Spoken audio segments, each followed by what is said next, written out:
Mazmur 56.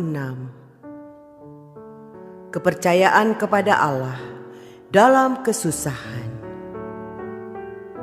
Untuk pemimpin biduan menurut lagu, merpati di pohon-pohon terbantin yang jauh. Miktam dari Daud ketika orang Filistin menangkap dia di Gat. Kasihanilah aku ya Allah, sebab orang-orang menginjak-injak aku. Sepanjang hari orang memerangi dan menghimpit aku. Seteru-seteruku menginjak-injak aku sepanjang hari. Bahkan banyak orang yang memerangi aku dengan sombong. Waktu aku takut, aku ini percaya kepadamu. Kepada Allah yang firman-Nya kupuji. Kepada Allah aku percaya. Aku tidak takut. Apakah yang dapat dilakukan manusia terhadap aku? Sepanjang hari mereka mengacaukan perkaraku. Mereka senantiasa bermaksud jahat terhadap aku. Mereka mau menyerbu. Mereka mengintip, mengamat-amati langkahku, seperti orang-orang yang ingin mencabut nyawaku. Apakah mereka dapat luput dengan kejahatan mereka? Runtuhkanlah bangsa-bangsa dengan murka-Mu ya Allah. Sengsaraku, Engkaulah yang menghitung-hitung. Air mataku Kau taruh ke dalam kirbat-Mu. Bukankah semuanya telah Kau daftarkan? Maka musuhku akan mundur pada waktu aku berseru. Aku yakin bahwa Allah memihak kepadaku. Shalom Bapak Ibu Saudara. Pernahkah saudara berada dalam kondisi yang tertekan? Apa yang di depan nampak gelap, dan masalah justru datang dari berbagai arah. Kita berharap akan kehadiran dan dukungan, tapi malah musuh yang berdatangan. Saudara, dengan latar belakang inilah Daud menulis Mazmur kita hari ini.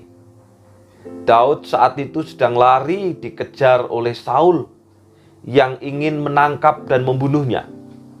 Saul bahkan tega membantai mereka yang menolong Daud, termasuk para imam dan penduduk kota Nob yang baru saja menolong Daud.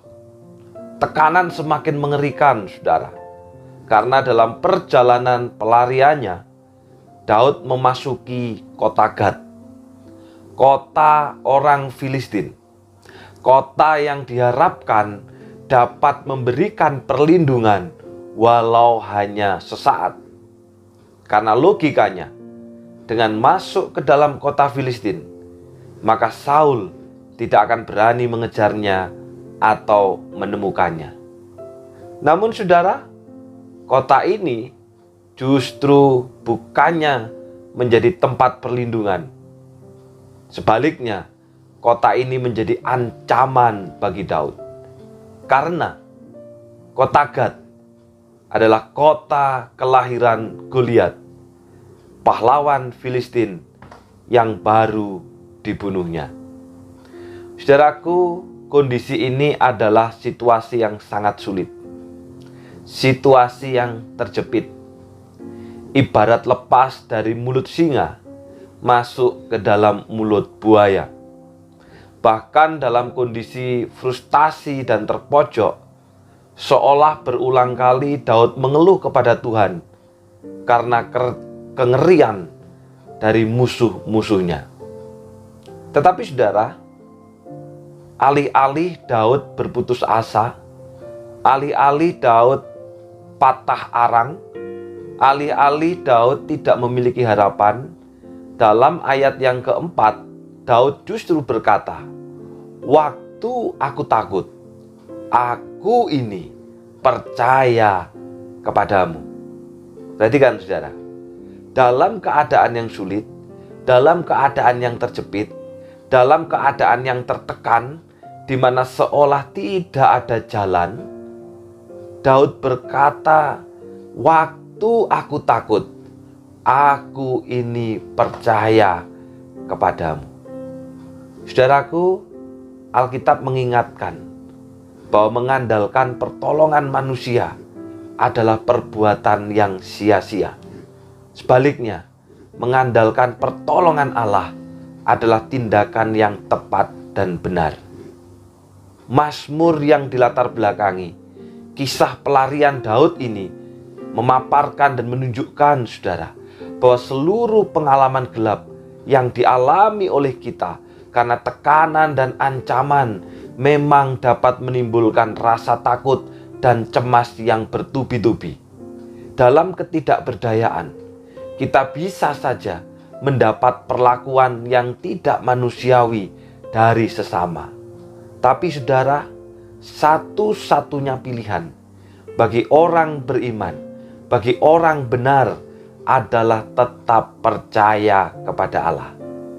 Saudaraku, orang benar bisa berada dalam situasi sulit, bisa berada dalam situasi terjepit, bisa berada dalam kondisi tertekan, namun akan tetap percaya kepada Allah. Rasa takut yang dialami oleh Daud dapat juga dialami oleh semua orang, termasuk saya dan Bapak Ibu Saudara. Hanya saja takut itu jangan sampai membuat kita menjauh, bahkan tidak percaya kepada Allah. Sebaliknya, biarlah kita makin percaya kepada Allah, karena hanya itu pilihan saya dan Bapak Ibu Saudara. Mari kita berdoa. Bapa yang di surga, kami bersyukur firman-Mu hari ini mengingatkan kepada setiap kami, Tuhan. Kami bisa berada dalam kondisi yang tertekan. Kami bisa berada dalam situasi yang sulit. Kami bisa berada dalam situasi yang menakutkan. Tetapi Tuhan, kalau kami adalah orang yang benar, kalau kami adalah orang yang beriman, maka satu-satunya pilihan kami adalah percaya kepada Allah. Menaruh harapan hanya kepada Allah. Karena apa artinya ketika kami mengandalkan kekuatan manusia? Karena sungguhnya kekuatan manusia itu ada batasnya. Tetapi kekuatan Allah tidak akan pernah ada batasnya. Mampukan setiap kami Bapa, mampukan umat-Mu ketika dalam kondisi yang sulit, dalam kondisi yang terjepit, kami tetap percaya kepada Engkau. Kami tetap mengikut Engkau. Kami tidak pernah meninggalkan Engkau. Terima kasih Tuhan, secara khusus kami berdoa untuk keluarga kami, saudara kami, Jeremy Noverian, yang hari ini berulang tahun. Tuhan telah memelihara, Tuhan telah menolong, Tuhan telah memimpinnya hingga pada saat ini. Kiranya Tuhan terus memberikan iman yang teguh, iman yang kuat, bahkan kesetiaannya terhadap perjanjian yang sudah diikrarkannya tidak akan luntur, tidak akan berkurang. Justru sebaliknya, Jeremy boleh makin terus setia, makin menaruh harapan, makin percaya hanya kepada Tuhan. Dan hamba-Mu percaya Tuhan sudah menyediakan masa depan yang indah, masa depan yang baik kepada dirinya. Terima kasih Bapa. Biarlah kiranya berkat rohani yang dari surga menyertai Jeremy Noverian bersama dengan seluruh keluarga yang ada di tempat ini, baik itu Koyang, baik itu juga Celila, baik itu juga Non. Berkat-Mu saja yang menyertai. Dalam nama Tuhan Yesus kami sudah berdoa. Amin. Selamat ulang tahun untuk JJ, Jeremy Noverian. Teruslah terikat dan setia dengan perjanjian. Tuhan memberkati.